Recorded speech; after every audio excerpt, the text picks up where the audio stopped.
بسم الله الرحمن الرحيم وبه نستعين أما بعد فأعوذ بالله من الشيطان الرجيم بسم الله الرحمن الرحيم قل هو الله أحد الله الصمد لم يلد ولم يولد ولم يكن له كفوا أحد صدق الله العظيم۔ میرے بھائیو، اللہ کا شکر ہے کہ اللہ پاک نے ہمیں انسان بنایا اور پھر حضرت محمد صلی اللہ علیہ وسلم کی امت میں پیدا فرمایا۔ اللہ نے قرآن مجید جیسی کتاب ہمیں عطا فرمائی، اپنے ایمان کو مضبوط کرنے اور اعمال کو خوبصورت بنانے کے لیے اللہ کا دین ہمارے درمیان موجود ہے۔ الحمدللہ ہم سب لوگ اس سے مستفید ہو رہے ہیں۔ اللہ کرے کہ ہم سب کا جینا مرنا اللہ کے دین کی خاطر ہو۔ اسلام میں اصلاً نیو اور اولڈ کا کوئی تصور نہیں ہے کہ یہ نیا مسلمان ہے، یہ پرانا مسلمان ہے۔ اسلام میں یہ تصور نہیں ہے۔ اسلام میں تصور یہ ہے کہ جس بندے نے اللہ کے کلمہ کو قبول کیا وہ مسلمان ہے۔ نیا پرانا مسلمان ہونے کا تصور اسلام میں ہے ہی نہیں۔ ہاں، ہم مسلمانوں میں ضرور ہے۔ تو مسلمانوں میں وہ تصور جو اسلام میں نہیں ہے اگر آ جائے مسلمانوں میں تو آپ خوب اچھے سے جانتے ہیں کہ اس تصور کو چھوڑ دینا چاہیے۔ بس یہ سمجھنا چاہیے کہ ہم سب مسلمان ہیں۔ اگر یہ فرق آ جاتا ہے کہ یہ نئے مسلمان ہیں، یہ پرانے مسلمان ہیں، تو ان فیوچر ہو سکتا ہے کہ وہ ایک لائن بن جائے اور لوگ نئے پرانے کے نام سے جاننے لگے۔ اب غور کیجئے، پیارے آقا صلی اللہ علیہ وسلم نے مکہ کی سرزمین پر لوگوں کو دین کی دعوت دی۔ جن لوگوں نے اسلام قبول کیا اول مرحلہ میں، وہ پرانے اور جو بعد میں اسلام قبول کرے وہ نئے، ایسا کوئی تصور ملتا ہے کتابوں میں؟ نہیں ملتا ہے۔ اس لیے ہم لوگ بھی اپنے کلچر میں نئے پرانے کا تصور چھوڑ دیں۔ البتہ جو لوگ ابھی ایمان قبول کر رہے ہیں، اسلام میں داخل ہو رہے ہیں، ان کی رہنمائی، ان کی تربیت ہم سب لوگ مل کر کے کریں۔ اور تربیت کے لیے ماشاءاللہ مجھے بڑی خوشی ہے اس بات کی کہ اللہ پاک نے اس سرزمین پر کچھ ایسے کام کروا دیے ہیں کہ جو امت کے لیے انشاءاللہ نفع بخش ہوگا۔ اس میں سے ایک یہ مرکز کا وجود ہے اور اس مرکز کا عمل میں آنا ہے۔ اللہ کرے کہ یہاں سے ہونے والا ہر کام نفع بخش ہو اور اللہ تعالیٰ اس پر مقبولیت کی مہر لگا دے۔ ظاہراً ہم اور آپ عمل کرتے کچھ کام کرتے ہیں، حقیقی معنی میں یہ اللہ کو قبول ہے کہ نہیں ہے یہ تو اللہ جانے۔ ہمیں یہ دعا اللہ سے ضرور کرنا ہے کہ اے اللہ، ظاہری طور پر جو ہم نقل و حرکت کر رہے ہیں اسے ہی حقیقی بنا دے اور اسے قبول کر لے۔ اصل بات بھی یہی ہے کہ اللہ تعالیٰ جس عمل کو قبول کر لے وہی ہمارے لیے ماتھے کی ٹکیا ہے، وہی اصل ہمارے لیے پونجی ہے، وہی اصل سرمایہ ہے۔ ڈھیر سارے کام ہو جائیں اور وہ قبول نہ ہو تو پھر تو گنتی کی چیزوں میں سے ہے۔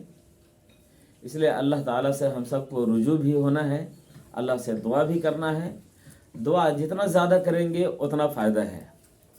پیارے آقا صلی اللہ علیہ وسلم نے دعا کی اہمیت کو بتاتے ہوئے فرمایا کہ تقدیر کو بدلنے والی کوئی چیز اگر ہوتی تو دعا ہوتی، یعنی اگر بدلی جا سکتی تھی کسی چیز سے تقدیر کو تو وہ دعا ہے۔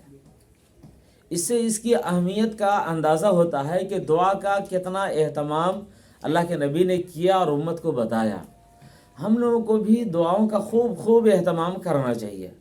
دن ہو، رات ہو، صبح ہو، شام ہو، خوب جتنی دعائیں مانگیں گے ہمارے لیے کم ہی ہوگا. اللہ کو دعا کی ضرورت نہیں ہے، اللہ تو خود دینے والا ہے. دعا کی ضرورت ہم بندوں کو ہے کہ ہم بندے اللہ سے مانگ لیں، اور مانگنے کے جو طریقے ہو سکتے ہیں وہ سارے طریقے اللہ کے سامنے رکھیں. حضرت موسیٰ علیہ السلام کی سوانح میں ایک بات آتی ہے کہ ایک دفعہ ایسا ہوا، حضرت موسیٰ علیہ السلام کے قوم کا ایک بندہ جنگل میں تھا، اور جنگل میں جا کر کے اس نے اللہ سے دعا کیا کہ اے اللہ، میں اپنے سماج سوسائٹی کا تو یقیناً بہت بڑا گنہگار بندہ ہوں، اور میں اتنا بڑا مجرم ہوں کہ ہر عام خاص میرے جرم کو جان رہا ہے. تو اگر سزا دے گا تو بالکل بجا ہوگا اور تو دے سکتا ہے، لیکن میں سمجھتا ہوں کہ تو سزا دینے کے بعد تیری شان بڑھ نہیں جائے گی، جو تیری شان ہے وہی رہے گی. اگر تو معاف کر دیتا ہے تو میری شان بڑھ جائے گی اور آپ کی شان گھٹے گی نہیں. آپ کی جو شان ہے وہ باقی رہے گی. معاف کر دینے سے آپ کی شان گھٹے گی نہیں، اور سزا دینے سے آپ کی شان بڑھے گی نہیں. اللہ کو یہ بات بہت پسند آئی، قبول کر لی اللہ نے، اور ان کی وفات ہو گئی. تو اللہ تعالیٰ نے حضرت موسیٰ علیہ السلام کے پاس پیغام بھیجا کہ جنگل میں میرا دوست مر گیا ہے، جو اس کے جنازے میں جائے گا سب کی بخشش. حضرت موسیٰ علیہ السلام نے اپنے قوم کے لوگوں کو کہا کہ اللہ کا دوست جنگل میں کوئی مر گیا ہے، چلو جو اس کے جنازے میں جائے گا سب کی مغفرت ہو جائے گی. لوگ اپنے اپنے گھروں سے نکل کر کے آئے کہ ایک موقع ملا ہے بخشش کا، چلو وہاں جنازہ پڑھیں گے، بخشش ہو جائے گی.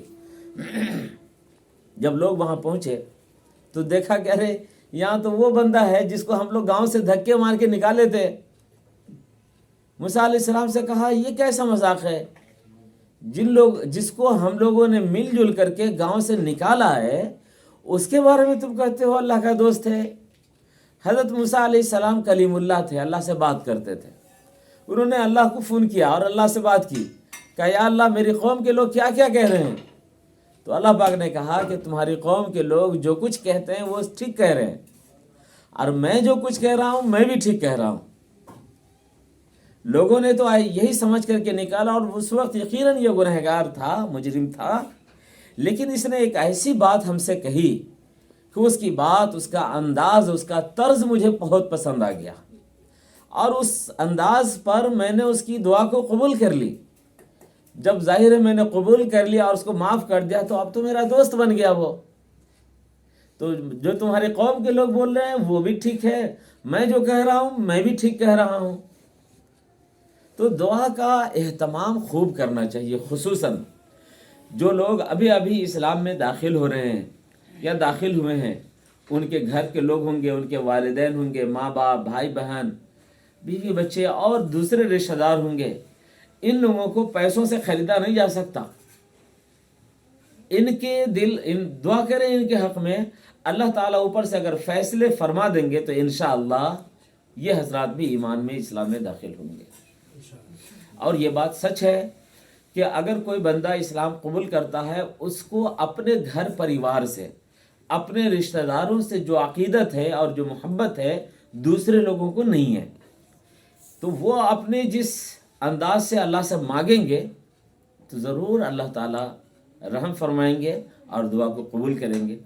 اللہ تعالیٰ سے میں دعا کرتا ہوں کہ اللہ پاک ہمارے ہر چھوٹے بڑے کام کو قبول فرما لے اور اپنے دین کی خدمت کے لیے ہم سب کو قبول فرمائے. آمین. وآخر دعوانا الحمدللہ رب العالمین.